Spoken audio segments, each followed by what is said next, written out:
Ndugu zangu katika imani, miongoni mwa ubora wa umma huu ni pale ambapo watakapokuwa na vikao vyao kuyazungumzia mambo ambayo yanawanufaisha hapa duniani na kesho akhera.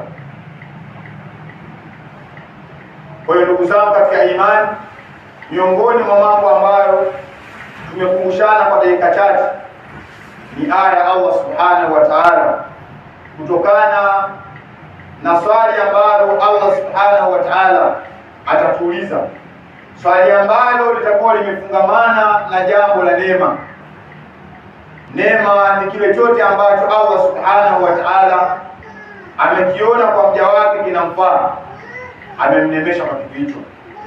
Kinachopaswa kwa muumini huyu ni nini? Kuishukuru ile neema ambayo Allah subhanahu wa ta'ala kamnemesha kwa neema hiyo. Hakika neema hiyo wamenyimwa wengi katika watu, lakini wewe umepewa. Jaribu kuitumia katika mfumo ambao Allah subhanahu wa ta'ala anaupenda mfumo huo utumike kupitia neema hiyo, lakini usije ukaitumia neema hiyo katika ule mfumo ambao Allah subhanahu wa ta'ala haupendi. Tukataja miongoni mwa neema za Allah subhanahu wa ta'ala as-sihhatu wal faragh, afya na wakati. Siku katika masiku walikutana watu wawili, wakatembelea katika mji ambao uliopambwa zaidi.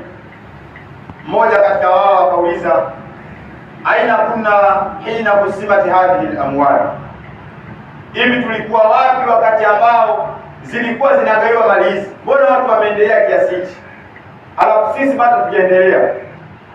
Yule rafiki aliyeulizwa swali hilo hakumjibu, akamchukua akampeleka hospitalini, akamtembeza hodi zote, alafu baadaye akamtoa akamuuliza, aina kunna hina kusimati hadhihi al-amrad, hivi tulikuwa wapi wakati ambao maradhi haya yamegaiwa?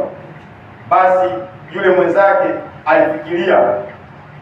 Kwa hiyo wakati wewe una neema, wakati wewe unajenga, kuna mwenzako yuko kitandani, kilichomfanya asijenge ni afya, kilichokufanya ujenge ni afya, kilichomfanya alale kitandani ni kutokana na ule wakati ambao yeye aliutumia. Na wewe wakati wewe unajenga, ni wakati wako unaofuatilia.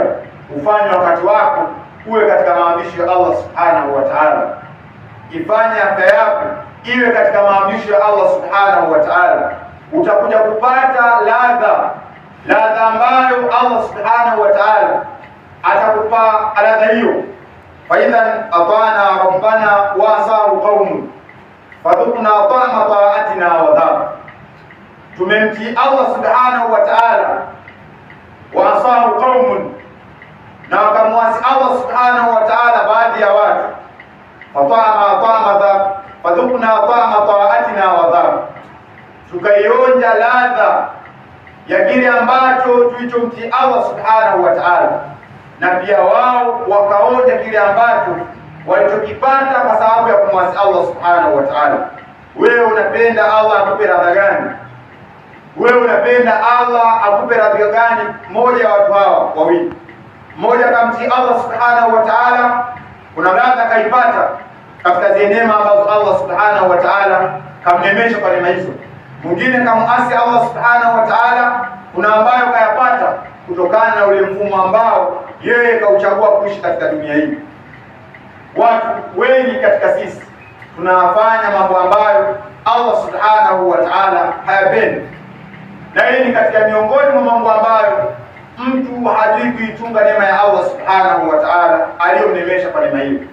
Fa idhan wa inna min al-hirman al-azim wal khasaratu al-fatiha an tara kathiran min al-muslimin yudilluna hadhihi al-awqat ath-thamina fima la yanfa'uhum fi dunyahum wala ukhrahum, yasaluna mu'dhama al-layali fi lahwi al-batil.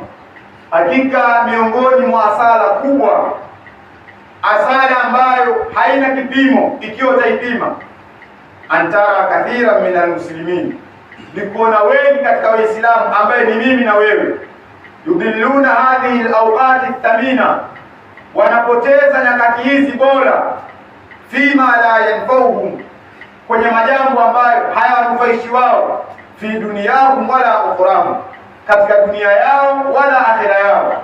Kwa sababu gani? Yashaluna mu'dhama layali fi lahwil batil, wanakesha usiku mzima katika mambo ambayo hayampendezi Allah subhanahu wa ta'ala.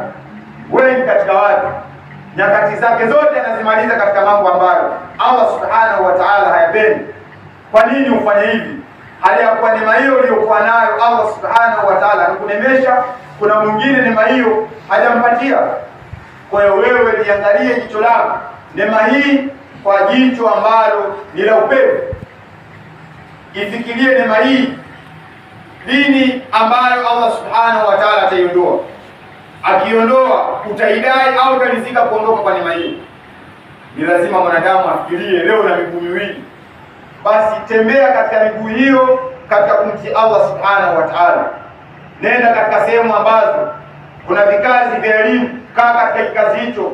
Allah subhanahu wa ta'ala kikazi hicho anakipenda, lakini usitumie miguu yako kwenda katika maskani ambazo vile ambavyo vinafanya na maskani ile Allah subhanahu wa ta'ala havipendi. Muda wote wewe ni mwenye kufa, muda wote mapigo ya moyo wako yanakwambia wakati umeondoka.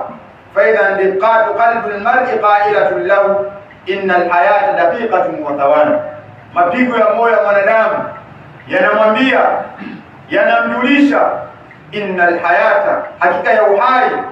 Uhai ni nini? Ni ile pumzi ambayo unayoitoa ikisha katika tayari na uhai wako umeondoka. Tunamwambia nini? Innal hayata daqiqatun wa thawan, hakika ya uhai ni dakika moja na sekunde moja. Leo umesimama, kesho utajikuta umelala. Dakika hii umesimama, sekunde yake umelala. Umelala katika mfumo gani? Aya ambao uliwatanguliza yanamtii Allah subhanahu wa ta'ala, au ulikuwa katika watu ambao wanamwasi Allah subhanahu wa ta'ala? Faidha, ndugu zangu katika imani, tuweze kuzichunga neema za Allah subhanahu wa ta'ala, na tufikirie kwa neema hizo ambazo tulizokuwa nazo. Kuna wengine ambao hawana neema hizo. Kwa nini wewe umwasi Allah subhanahu wa ta'ala? Allahumma salli ala Muhammadin wa ala ali Muhammad kama sallaita ala Ibrahim wa ala ali Ibrahim. Allahumma ja'alna min jundika fa inna jundaka humul ghalibun.